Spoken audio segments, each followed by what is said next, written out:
اچھا اب ایک اور بڑی عجیب سی خبر آئی ہے سامنے، اور وہ خبر یہ ہے کہ ہم نے ایک پلان کیا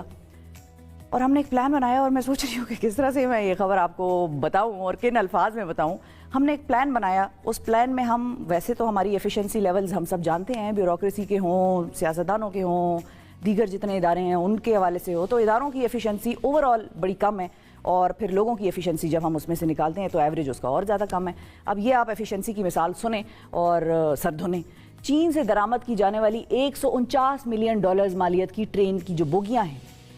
منگانے والی کتنے 49 بلین ڈالرز کی، $349 بلین کی جو بوگیاں ہیں جو ہم نے چین سے منگائی ہیں وہ ناکارہ نکلی ہیں، اور اس کی وجہ یہ ہے کہ پاکستانی جو پٹریاں ہیں ان پر وہ چلنے کے قابل ہی نہیں ہیں۔ تو ہم نے چین سے بوگیاں منگائیں، ہزاروں ڈالر ان کو دیے، وہ بوگیاں ہماری پٹریوں پر چل نہیں سکتی، ہم نے پٹریاں میجر نہیں کی ہوئی تھی، ہماری پٹریوں میں وہ سخت صلاحیت تھی نہیں کہ ہم چین کی بوگیاں اس پر چلوائیں۔ اس معاہدے نے اسے قبل جو ہے چین میں ان بوگیوں کی جانچ پڑتال کرنے والے ایسا نہیں ہے کہ اہلکار نہیں تھے،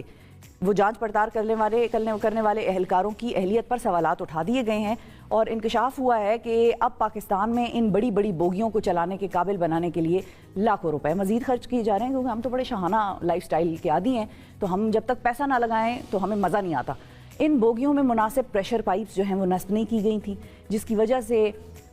اس کی جو بریکس ہیں وہ صحیح طریقے سے کام نہیں کر رہی تھیں، اور سفر کے دوران حادثات کے خطرات بڑھ گئے تھے۔ اب اس کی وجہ سے پاکستان میں ان کی مرمت کی جا رہی ہے اور ان میں ضروری پائپس نصب کیے جا رہے ہیں۔ اچھا، ان بوگیوں کو درآمد کرنے سے پہلے ان کی جانچ پڑتال کرنے کے لیے 88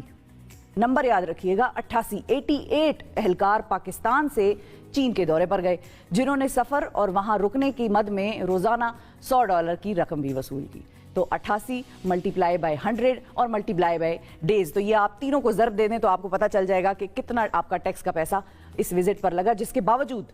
اس کا وہ آؤٹ کم نکلا نہیں جس کے لیے وہ وہاں پر گئے تھے، اور اب وہی بوگیاں پاکستان میں مرمت ہو رہی ہیں، اور جب تک مرمت نہیں ہو جاتی ہماری جیب سے پیسے ہم دیتے جائیں گے۔ تو یہ صورتحال ہے ناظرین، اور اب آپ اللہ تعالیٰ سے دعا کریں کہ جو ایفیشنسی کا معیار اس ملک کو چاہیے،